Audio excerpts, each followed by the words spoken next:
2013 की खौफनाक रात। मैं कसारा घाट रोड पर अपने हेल्पर अखिल के साथ ट्रक चला रहा था। हम मुंबई से नासिक कुछ सामान ले जा रहे थे।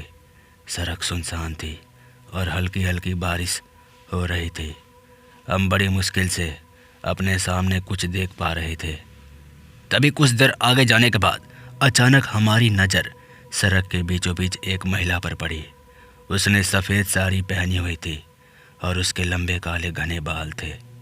वो भूतों की तरह लग रही थी। वो हमारी ओर हाथ लहरा रही थी, मानो मदद मांग रही हो।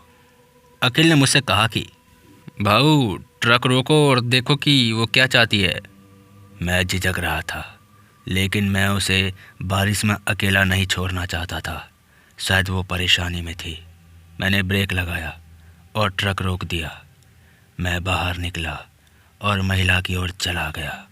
वो मेरी ओर देखकर मुस्कुराई और बोली, आपका रुकने के लिए बहुत बहुत धन्यवाद। मुझे लिफ्ट की ज़रूरत है। क्या आप मुझे पास के गांव तक ले जा सकते हैं? जिसके बाद मैंने बिना कुछ सोचे समझे सर हिला दिया और उसे ट्रक में बैठने के लिए कह दिया, जो कि मेरी और मेरे हेल्पर अखिल की सबसे बड़ी गलती थी, जो आगे हमें झेलना था। वो मेरे पीछे पीछे कैबिन में चढ़ गई। अखिल ने उत्सुकता और भय से उसकी ओर देखा। उसने फुसफुसाकर फिर मुझसे कहा, भाऊ, वो कौन है और वो कहाँ से आई है? मैंने कंधे उचकाए और अखिल से कहा, मुझे नहीं पता। हो सकता है कि उसके साथ कोई दुर्घटना हुई हो या कुछ और। चलो छोड़ो उससे, हमें क्या, हमें तो बस मदद करनी चाहिए। मैंने ट्रक स्टार्ट किया और वहाँ से चल दिया। वो महिला मेरे बगल में चुपचाप बैठी रही। वो कुछ भी नहीं बोल रही थी, बस एक टक लगाए सामने सड़क की ओर देखती रही। मैंने उससे कुछ बातचीत करने की कोशिश की, लेकिन उसने कोई जवाब नहीं दिया। मैं असहज महसूस कर रहा था और सोच रहा था कि क्या मैंने उसे बैठाकर गलती कर दी है।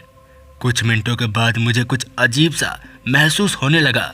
दरअसल हमें ऐसा लग रहा था कि हम बार बार एक ही रास्ते पे घूम रहे हैं। वही पेड़, वही चट्टानें और वही मोड़ बार बार आ जाती है, जिसके बाद हम दोनों एक दूसरे को देखने लगे और मैं मन ही मन सोच रहा था कि हम कहीं छलावे के जाल में तो नहीं फंस गए। मैं और अखिल डरे हुए थे। मैंने अखिल से पूछा, क्या तुम वही देख रहे हो जो मैं देख रहा हूँ? उसने सर हिलाया और कहा, हाँ भाऊ, मैं भी तभी से नोटिस कर रहा हूँ। कुछ तो गड़बड़ है यार, पता नहीं क्या हो रहा हमारे साथ। मैंने उस औरत की तरफ देखा तो वो मुस्कुरा रही थी, एक दुष्ट मुस्कान। फिर उसने अचानक से कहा, तुम नहीं बच सकते, तुम फंस गए हो, तुम मरोगे। ये सुनते ही हमें एहसास हो गया कि वो इंसान नहीं थी, वो एक भूत थी। मुझे अपनी रीढ़ की हड्डी में ठंडक महसूस हुई। मैं चिल्लाया और उससे दूर जाने की कोशिश की, लेकिन बहुत देर हो चुकी थी। उसने मुझे गर्दन से पकड़ लिया और जोर से भींच लिया। ये देखकर अखिल घबरा गया, लेकिन उसने हिम्मत करके वहाँ रखा एक रिंच उठाया और उस महिला के सर पे दे मारा। दोस्तों, मैं आपको बता दूं कि उस महिला का चेहरा इतना खौफनाक था जिसका जिक्र मैं नहीं कर सकता। तो चलिए बढ़ते हैं कहानी में आगे की ओर। सर पे रिंच लगते ही हम दोनों उससे पीछा छुड़ाकर ट्रक से वहीं उतरकर भागने लगते हैं, और तब तक भागने लगते हैं जब तक हम सुरक्षित महसूस नहीं कर पाते। हमने पीछे मुड़कर नहीं देखा, बस भागते रहे, भागते रहे। हमारी सांसें फूल रही थी, लेकिन जान बचाने के लिए हम लोग अंधेरे को चीरते हुए भाग रहे थे। हमें पता नहीं था कि हम बच पाएंगे भी कि नहीं, लेकिन आखिरकार हम भागते भागते एक गांव में पहुंचे और हमें वहां कुछ लोग मिले जो आग ताप रहे थे। हमने उन्हें बताया कि हमारे साथ क्या हुआ था। फिर हमने उनकी मदद मांगी। फिर उनमें से कुछ लोग बताते हैं कि आप बहुत किस्मत वाले हो कि कसारा घाट के भूत का सामना किया है। वो एक प्रतिशोधी आत्मा है जो उस सड़क पर आने वाले किसी भी व्यक्ति को मौत के घाट सुला देती है और उन्हें हमेशा के लिए अंधेरे में समा देती है।